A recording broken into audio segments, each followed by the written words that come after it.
안녕하십니까. 캡처원 프로 마스터 사진가 테드입니다. 오늘은 캡처원 프로 기본 환경 설정에 대해서 알아볼 건데요.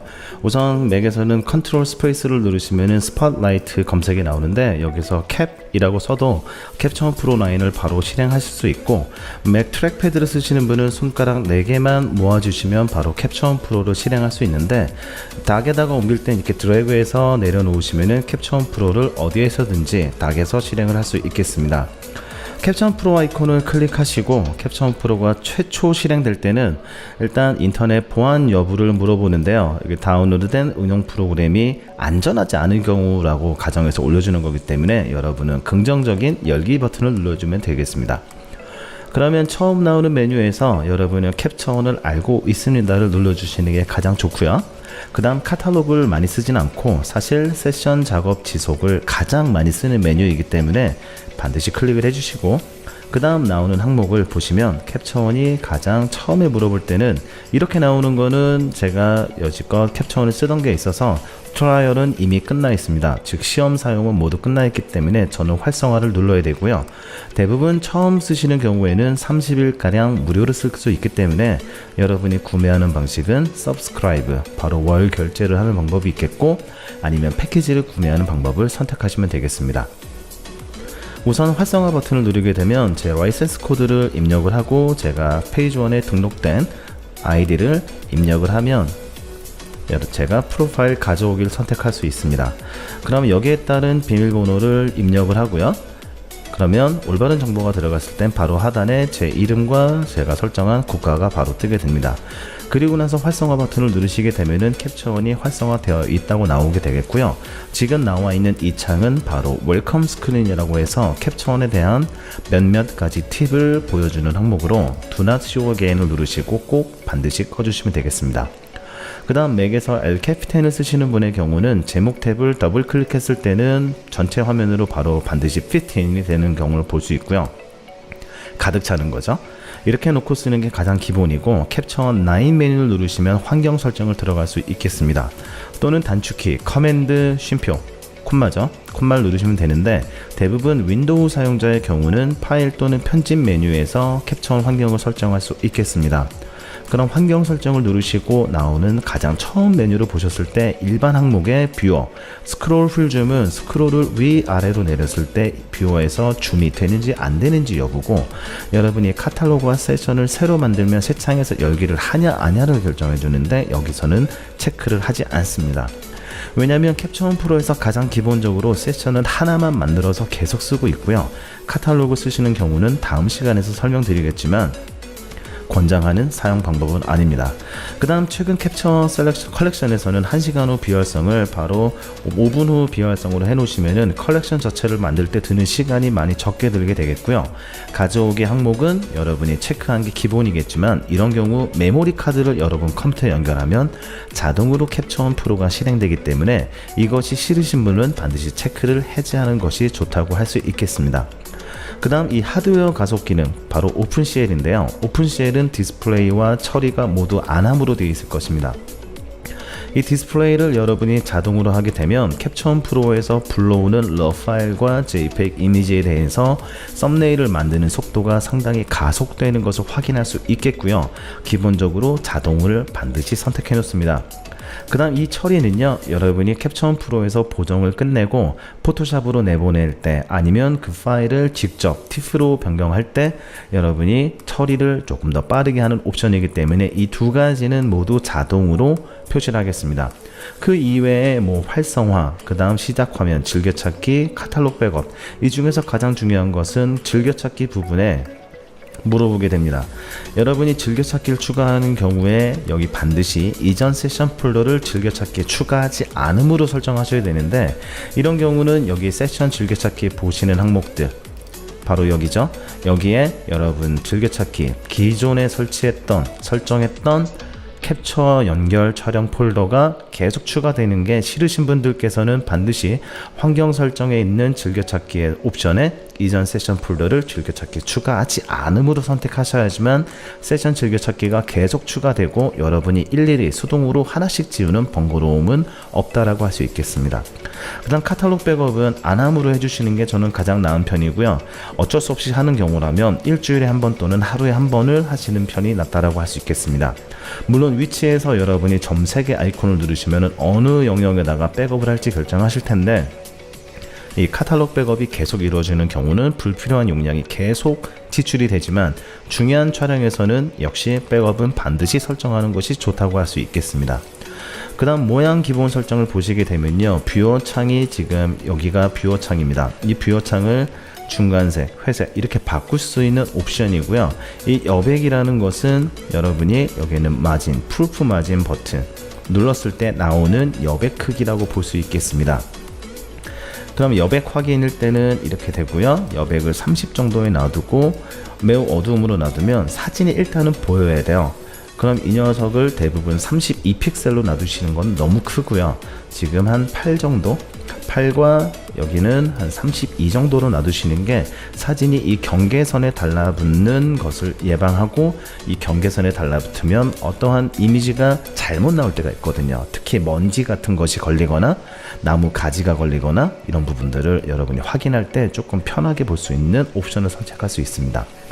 그 다음 뷰어와 브라우저에 보시면 패턴은 단색 또는 가는 세로줄이 있는데 단색으로 기본 놔두시고, 비교 변형 컬러는 주황색이 좋겠지만 저는 지금 하늘색 계열로 쓰고 있고요.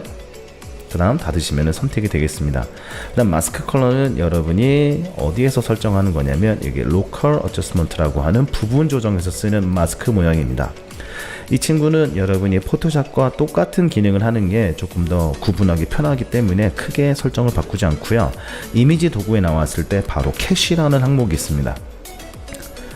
iMac 5K 같은 경우나 레티나의 경우는 2560이나 5K는 5120을 놓으면 조금 더 고해상도의 이미지가 나올 것 같지만 전혀 그렇지 않고요. 처리 속도가 많이 느려지는 경우가 많아서 프리뷰 이미지는 반드시 640을 설정하시고, 그 다음 메뉴 EIP 패킹에서는 불러올 때와 촬영할 때 EIP로 패킹하는 옵션을 설정을 반드시 권장하고 있습니다. 왜냐하면 EIP라는 것은 Enhanced Image Package라고 해서 포토샵의 PSD와 같은 것입니다. 즉 레이어가 저장된다는 게 아니라 캡처 프로를 쓰다 보면 바로 이곳에 설정 값들이 있습니다. 노출 탭에서 노출과 연관된 설정 값들이 여러분이 다른 컴퓨터에서 캡처를 구동할 때 같은 값이 나와야 될 경우가 있어요. 그럴 땐 캐시 폴더를 모두 복사해야 되는 번거로움이 있지만 EIP 패킹은 캐시 파일은 전혀 필요 없고 단 한 개의 EIP 파일만 가지고 여러분이 A라는 곳에서 작업한 파일을 B라는 곳에서 그대로 모든 값을 적용시킬 수가 있습니다. 이때 주의하실 건 하위 버전에서 만든 EIP 패킹은 상위 버전에선 불러올 수 있겠지만 상위 버전에서 만든 EIP 패킹은 하위 버전에서는 불러올 때 에러가 나오게 됩니다. 몇몇 개가 좀 빠질 수 있다는 얘기죠. 그 다음 편집 항목에서 세 가지 항목은 JPEG, TIFF, PNG는 모두 체크를 해주시고요. 기본 처리 엔진을 가끔 7 버전으로 쓰는 분이 계시지만 7 버전에서는 조금 9 버전과는 조금 다른 화벨 교정성을 보이기 때문에 화벨이 조금 안정된 게 원하시는 경우는 캡처 9 버전을 쓰시는 게 보다 빠른 처리와 정확한 화이트 밸런스, 그 다음 컬러 정확도를 만들어 줄 수 있겠습니다. 그 다음 이 하단에 있는 메타데이터라는 것은 여러분이 이 타임lap스를 찍을 때 중요한 것도 있겠지만은 다른 것보다도 메타 태그를 여러분이 어떻게 쓰냐에 따라서 여러분이 지오 태그죠. 그 GPS 정보를 입력할 수도 있고 카피라이터의 이름을 바꿀 수 있고, 그 다음 카메라 렌즈 정보, 카메라 시리얼, 그 다음 렌즈 조리개 수치, 셔터 스피드 감도, 그 다음 날짜 이런 것들을 저장하는데 기본적으로 사이드카를 많이 쓰시는 게 낫고요. 포함된 IPTC보다 XMP를 하시게 되면 파일이 하나씩 늘어나기 때문에 여러분 파일 관리할 때 조금 불편해지는 점이 있다라고 할 수 있겠습니다. 그 다음 촬영 탭에 오시게 되면 이 페이즈 1과 리프 크레도 설정에서는 2Q 파일을 기본적으로 놔두고요. 여기서 TIFF로 바꾸시는 경우에는 원본 파일과 보정본 파일에 대한 구분이 모호해지기 때문에 2Q 파일로 놔두시는 게 가장 좋고요. 페이지 1 카메라 중형백으로 촬영하신 데이터는 대부분 TIFF보다는 2Q 파일로 놓는 것을 반드시 선호하시면 되겠습니다. 그 다음 리프와 애프터스 2 설정을 보시게 되면 카메라 설정입니다. 리프와 애프터스 카메라를 쓰시는 경우는 대부분 수동 카메라를 물리신 경우도 있고, 지금 페이즈 1 645DF, 645AF처럼 이런 경우로 설정할 수 있겠지만, 여러분이 수동 카메라에 리프, 애프터스 2 디지털 백을 연결하신 경우는 반드시 연결된 카메라의 종류를 선택하셔야겠습니다. 그 다음 라이브 퓨리뷰는 저는 30초에 맞춰놓는 큰 이유가, 카메라는 라이브 뷰를 계속 할수록 센서의 온도가 많이 올라가기 때문에 일단 카메라에 조금 안 좋은 영향을 미치게 됩니다. 그래서 기본 5분에 나와 있던 것은 30초 정도로 끝내주시고, 가장 중요한 이 연결 촬영 이 설정이 가장 중요합니다. 캐논을 쓰시는 분과 니콘을 동시에 쓰시는 분이 있겠고, 소니를 쓰시는 분이 있겠지만, 캐논과 니콘, 소니 개발자 프로그램인 SDK에 따르면은 동시에 두 가지를 지원을 하지 못합니다. 그래서 여러분이 캐논과 니콘에 놓고 쓰시면 어떠한 문제가 생겼냐면, 바로 캐논으로 연결 촬영하던 도중에 카메라를 바꿔서 니콘에 낄 때까지는 인식이 되지만, 다시 니콘을 제거하고 캐논을 연결했을 때는 연결이 다시 되지 않습니다. 그때는 캡처원 프로를 종료했다가 다시 실행해야 되는 번거로움이 있으니까요, 그 점을 유의하시고, 이 부분을 반드시 혼용하시는 분은 캡처원 프로를 두 대로 연동을 하시면 되겠습니다. A 컴퓨터, B 컴퓨터에 캐논과 니콘 또는 소니로 각자 하나의 카메라씩 설정을 해주시면 되겠고요. 가장 중요한 캡처원 연결 촬영에서 팁은, 연결 촬영할 때는 카메라의 절전 기능을 모두 해제시켜 놓습니다. 그 다음 컬러에 나오면요, 바로 여기에 퍼셉슈얼이라고 하는 지각이 있는데, 이 지각을 쓰지 않고 바로 상대색 체계, 바로 렐러티브 렌더링 인텐트를 쓰게 됩니다. 이 녀석을 쓰는 가장 큰 이유는, 지각을 쓰시는 경우는 여러분이 흑백 사진을 할 때 보다 진한 농도의 대비를 표현할 때 많이 쓰는 방식으로서, 소스 컬러 개멋에서 타겟 컬러 개멋으로 바꿀 때, 소스는 타겟으로 갈 때 전체 영역의 소스를 타겟으로 압축하기 때문에 조금 강한 S커브를 가지게 되고요. 그만큼 다이나믹 레인지는 조금 더 줄어들 수 있는 점을 염두하시면 되겠습니다.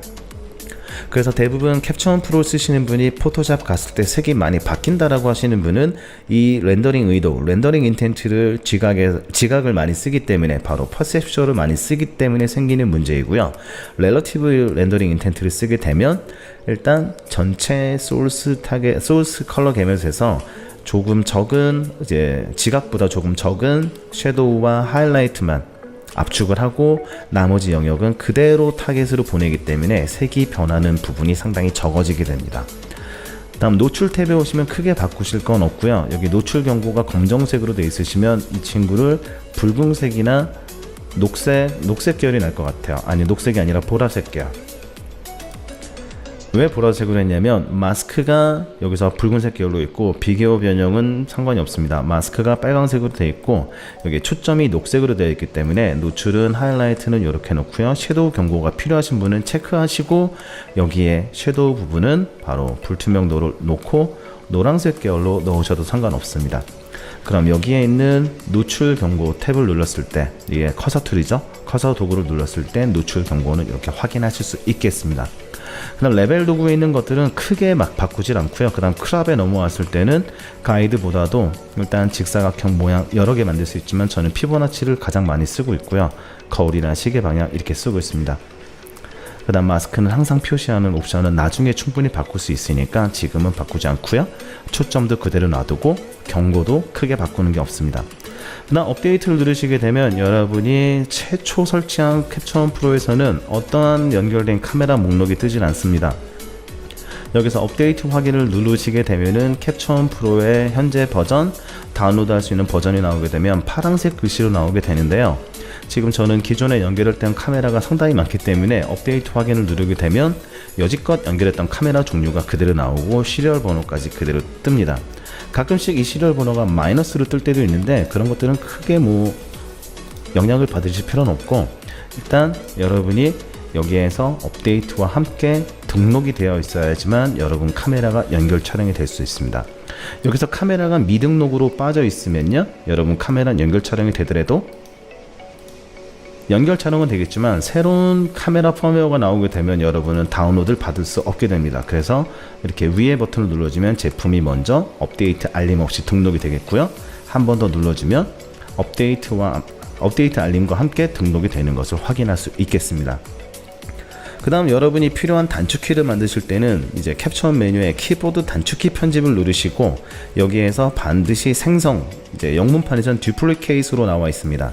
생성을 누르시고 여기에 단축키 이름을 써주시면 되겠습니다. 그러면 클릭했을 때 캡처원 3.7 디폴트 테스트 디스코 테드, 테드 되어 있는 거에서 여러분이 원하는 단축키를 바꾸실 텐데요. 저는 기본적으로 이미지 내보내기가 있습니다. 여기에서 변형들을 커맨드 시프트 D로 옵션을 놔두고 닫기를 누르면요, 다음부터 파일에 이미지 내보내기 보면 변형들의 단축키가 생성된 것을 확인할 수 있겠습니다.